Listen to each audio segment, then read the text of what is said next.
Namaskar and welcome to Express News. Let's begin with the national news. President Draupadi Murmu on Tuesday interacted with tribal students benefiting from the Ministry of Tribal Affairs' flagship scholarship schemes at Rashtrapati Bhavan. During this interaction, the President emphasized that education is a powerful instrument of empowerment and said it enables individuals to become self-reliant and capable. India's External Affairs Minister Dr. S. Jaishankar today met Deputy President of South Africa, Paul Mashatile, in New Delhi. They discussed opportunities in trade and infrastructure domains. Dr. Jaishankar appreciated his strong commitment to deepening the long-standing partnership between the two countries. The South African Deputy President also called on Vice President C.P. Radhakrishnan today. Discussions highlighted strengthening mutual economic cooperation. External Affairs Minister also met Minister President Mario Voigt of Thuringia in Germany and his delegation in New Delhi. In a social media post on X, the minister lauded his strong support for expanding India-Germany and India-EU ties. Both the leaders discussed business opportunities and technology partnerships. Earlier, Union Minister of Commerce and Industry Piyush Goyal also held a productive meeting with Minister President of the German state of Thuringia, Mario Voigt, in New Delhi. Discussions focused on the growing partnership between India and Germany and on expanding cooperation in high-growth sectors. They explored opportunities to enhance business-to-business engagement. India's Petroleum and Natural Gas Minister Hardeep Singh Puri also met Mario Voigt. They discussed possibilities for collaboration between India and Germany, particularly in the green hydrogen sector. Still with the national news, during his visit to India, UK Business and Trade Secretary Peter Kyle met Commerce and Industry Minister Piyush Goyal. They held discussions on bringing the India-UK FTA into force as quickly as possible. Deputy Prime Minister and Minister of Foreign Affairs of Lao PDR, Tongsavan Pomvihane, is on his first visit to India to co-chair the 10th India-Lao PDR Joint Commission meeting. Reacting to the mention of Kashmir in the Pakistan-EU joint statement, India has categorically rejected such unwarranted references in the joint statement on matters internal to India. India's Ministry of External Affairs spokesperson also said that acting President of Venezuela, Delcy Rodriguez, will pay a working visit to India from the 3rd to the 7th of June. India's Ministry of Home Affairs has notified the Immigration and Foreigners Amendment Rules 2026, introducing key changes to registration timelines and the appeals mechanism under the Immigration and Foreigners Rules 2025. The amendment allows registration to be completed at any time before the expiry of 180 days from arrival in India. The breakthrough in the third mountain tunnel for the Mumbai-Ahmedabad bullet train project has been achieved at Ambesari village in Maharashtra. The tunnel is 417 meters long and 14.4 meters wide, designed to accommodate both up and down tracks of the bullet train corridor. The centre has transferred the board's chairman and secretary and ordered an inquiry into the procurement of on-screen marking services. A one-member committee has been constituted to inquire into matters relating to the procurement of services for the on-screen marking system by the Central Board of Secondary Education. The committee will submit its report within a month to the Department of Personnel and Training. The government has approved the revision of the base year of the wholesale price index from 2011-12 to 2022-23 and will introduce a new set of producer price indices. The revised WPI series and the new PPI will be released by the Office of the Economic Advisor on the 15th of June. Indian benchmark index ended in the green on Tuesday. The Sensex climbed 383 points and settled at 74,650. Meanwhile, the Nifty gained 101 points to settle at 23,486. The rupee fell 9 paise to close at 95.28 against the US dollar. Gold futures maturing on the 5th of June were priced at 155,729 rupees per 10 grams on the multi-commodity exchange. Silver futures for July 5th maturity stood at 269,789 rupees per kg on the MCX. Oil prices fell more than 1% on Tuesday. Brent crude futures were down 1.6% to $93.45 a barrel, while US West Texas Intermediate fell 1.5% to $90.74 a barrel. Intel said Tuesday that competition in personal computer chips from hardware giant NVIDIA is a good thing, and artificial intelligence presents new business opportunities. A European Parliament committee voted overwhelmingly, this is on Tuesday, to remove the EU import duties on many US goods, which is a step to comply with the trade deal agreed with Washington last year and avert the return of transatlantic tariff conflict. The European Parliament's Trade Committee voted in favor of legislation to enact the duty reductions, with 31 for and 6 against and 3 abstentions. It also backed continuing zero duties for US lobsters. International news: Lebanon has announced a partial ceasefire between Hezbollah and Israel on Monday, aiming to de-escalate a conflict that intensified the broader US-Israeli confrontation with Iran. Lebanon's embassy in Washington said in a statement that Hezbollah had accepted the US proposal for mutual cessation of hostilities. The statement said agreement would not end the conflict in that country. Hezbollah lawmaker Hassan Fad Allah has said that the militia would support a full ceasefire across Lebanon. This is as a precursor to the withdrawal of Israeli troops. The UN Security Council held an emergency meeting on Monday to address the escalating violence in Lebanon. The UN's Assistant Secretary General said both trends were accelerating and the crisis threatened to undermine Resolution 1701. Israeli Prime Minister Benjamin Netanyahu confirmed the agreement but warned strikes on Beirut would go ahead if Hezbollah does not stop attacking cities and civilians. US President Donald Trump said on Monday that talks with Iran were ongoing despite a report that Tehran had suspended indirect negotiations with the United States to end hostilities. The head of Iran's Revolutionary Guard Quds Force threatened to expand its blockade off the Strait of Hormuz to the Bab el-Mandeb Strait. Ukraine authorities said on Tuesday that Russia struck Kiev with hundreds of drones and dozens of missiles, killing at least 13 people. Russian President Vladimir Putin accused Ukraine of committing crimes against civilians following drone strikes in Russian-controlled areas of eastern and southern Ukraine. Mette Frederiksen secured a third term as Denmark's Prime Minister after clinching a coalition deal on Monday. Denmark's Social Democratic leader said on Monday that she has agreed to form a centre-left coalition government, ending months of uncertainty after a March election. Strikes by London Underground drivers have begun today. The Rail, Maritime and Transport Union is carrying out two 24-hour strikes on Tuesday and Thursday, demanding a voluntary 4-day week for drivers. Democratic Republic of Congo said on Monday that the number of confirmed Ebola cases has increased to 321, with 3 provinces affected.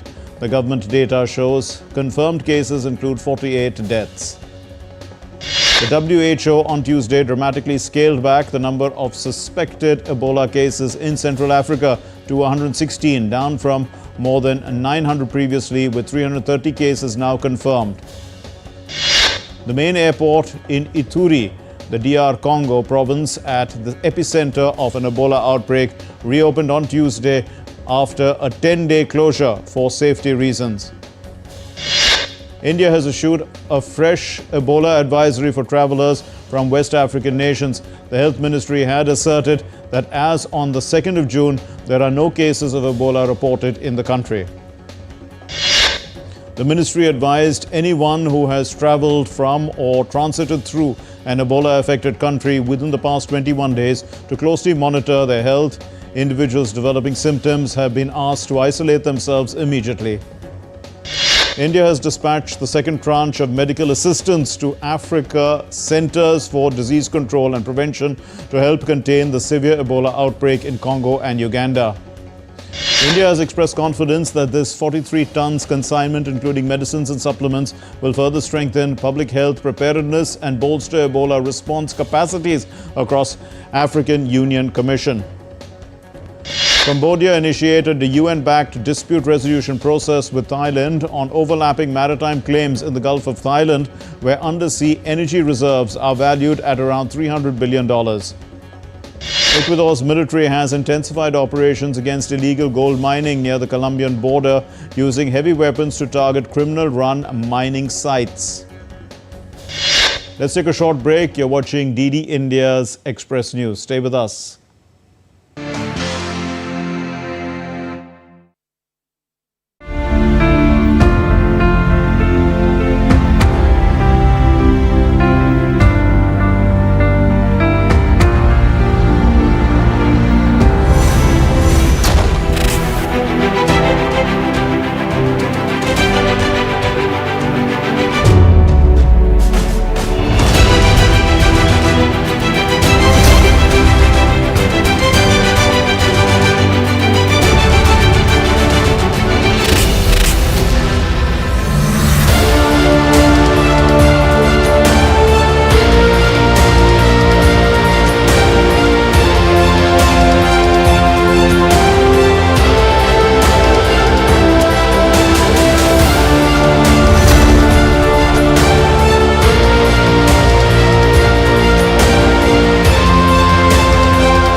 Welcome back. You're watching Express News here on DD India. I'm Mark Lin. Let's resume.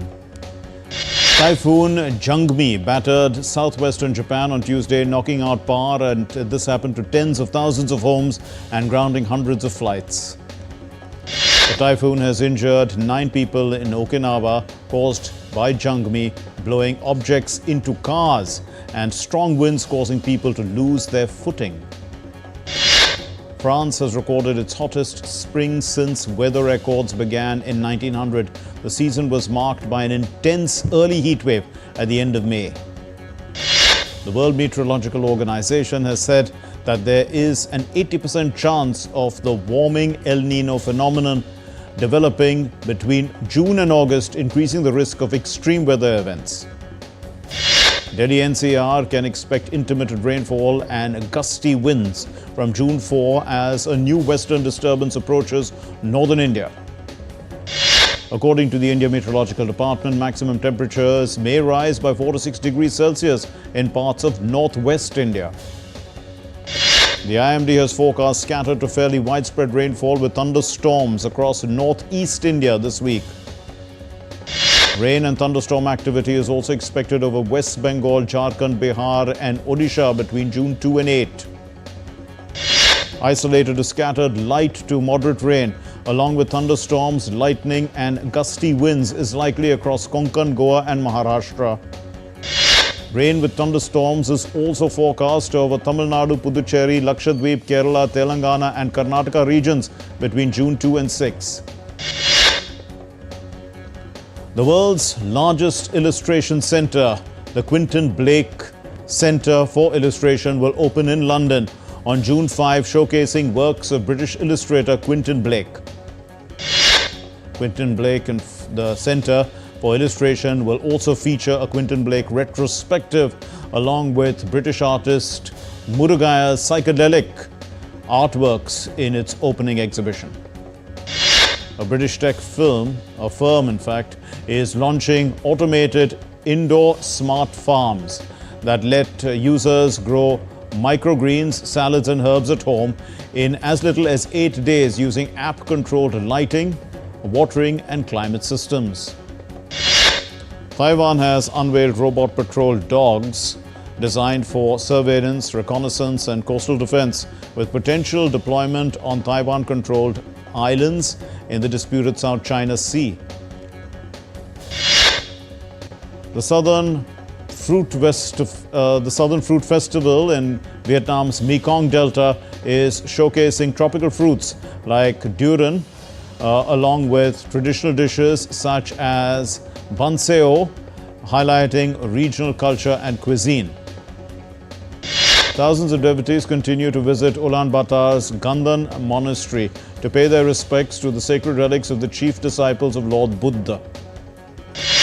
Tourist inflow in Jammu and Kashmir's Srinagar has increased due to the ongoing heat wave, with visitors flocking the scenic destinations and enjoying shikara rides on the Dal Lake. Devotees offered prayers during the Machel Yatra 2026 at the Machel Mata Mandir in Jammu and Kashmir's Kishtwar. This is continuing the pilgrimage despite difficult terrain. Former international hockey player Jagmeet Singh has transitioned to modern farming, increasing crop yield and generating rural employment. In Ayodhya, temples have installed cooling systems like air conditioners and fans for devotees and to cool the altars during intense summer heat. Fresh Dussehri mangoes from Malihalad near Lucknow have started arriving in wholesale markets across India. Mango traders say the king of fruits is being supplied nationwide as demand surges. Telangana Secretariat and State Legislative Assembly were illuminated in the tricolour during Telangana Formation Day celebrations. A Bengaluru-based startup is developing a cancer detection system that combines sniffer dogs and AI to analyze breath samples for early diagnosis. A special Forest Department team chased and relocated a herd of 6 wild elephants from residential areas in Kerala's Attirapalli and Vettilapara back into the forest. In entertainment, global pop star Taylor Swift has announced an original track, I Knew It, I Knew You, for Toy Story 5. The track by Taylor Swift is set to release on June 19 alongside the film's release date. Actor-filmmaker Anna Kendrick has been tapped to direct Netflix's adaptation of The Seven Husbands of Evelyn Hugo, marking a major step for the long-anticipated project. Veteran rhythm and blues singer Peabo Bryson, known for Disney classics like Aladdin and Beauty and the Beast, is under treatment after he suffered a stroke. The trailer of The End of Oak Street, starring Hollywood actors Anne Hathaway and Ewan McGregor, has been unveiled, showing a creature thriller where dinosaurs invade a suburban neighborhood. Today marks the 38th death anniversary of the legendary filmmaker and actor Raj Kapoor, remembered for shaping the golden era of Hindi cinema. Bollywood actress Sonakshi Sinha turned 39 on Tuesday, marking her journey from costume designer to one of Hindi cinema's leading actresses after her debut in Dabangg opposite Salman Khan. Veteran music composer Ilaiyaraaja turned 82 on Tuesday. Fans gathered outside his Chennai residence to extend him wishes. The trailer of the crime thriller Raak, featuring the Bollywood actors Sonali Bendre, Ali Fazal and Amir Bashir, was unveiled. It's set in the 1970s, late in the 1970s in Delhi, and it revolves around the disturbing child disappearance case. Actors Annu Kapoor and Pawan Malhotra will headline the upcoming comedy film Uttar Da Puttar. It's scheduled for release on July 24, 2026. Some sports news now, and India will seek to clinch the three-match Women's T20 International Series when they face the host England tonight in Taunton. With the series locked 1-1, the victory in the decider will also provide a massive momentum boost ahead of the Women's T20 World Cup starting on June 12. Hockey India announced the Indian women's team for the upcoming Women's Nations Cup New Zealand. It's scheduled to be held from June 15 in New Zealand. In the Norway Chess 2026, Pragnananda secured a stunning victory over Alireza Firouzja in round 7. In the Indonesia Open badminton tournament, India's PV Sindhu began her campaign with a win over Busanan Ongbang-Rungpan. Satvik Sairaj, Ranki Reddy and Chirag Shetty will open their campaign against the Malaysian combination of Kang Kai King and Aaron Tai on Wednesday. Lakshay Sen and HS Pranoy will lead India's challenge in the men's singles draw and will also open their campaigns on Wednesday.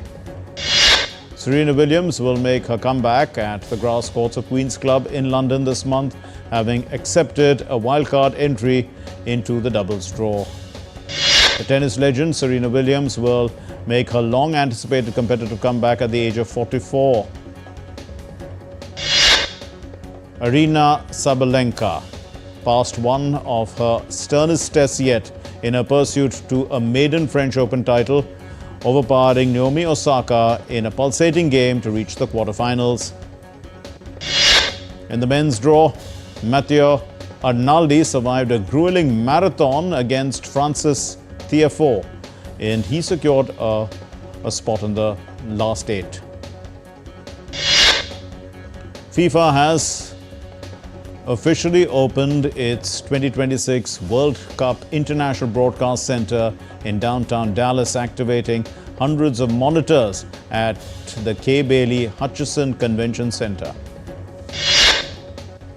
Less than 2 weeks before the World Cup kicks off, Toronto police made the largest known seizure of counterfeit soccer jerseys in Canadian history. Croatia and Belgium will lock horns tonight in a friendly match in the lead-up to the FIFA World Cup. And law enforcement officials in Los Angeles promised to ensure a safe and memorable experience for residents and visitors coming to the city for the FIFA World Cup. That's all we have at Express News. Thank you very much for your time and company. Namaskar.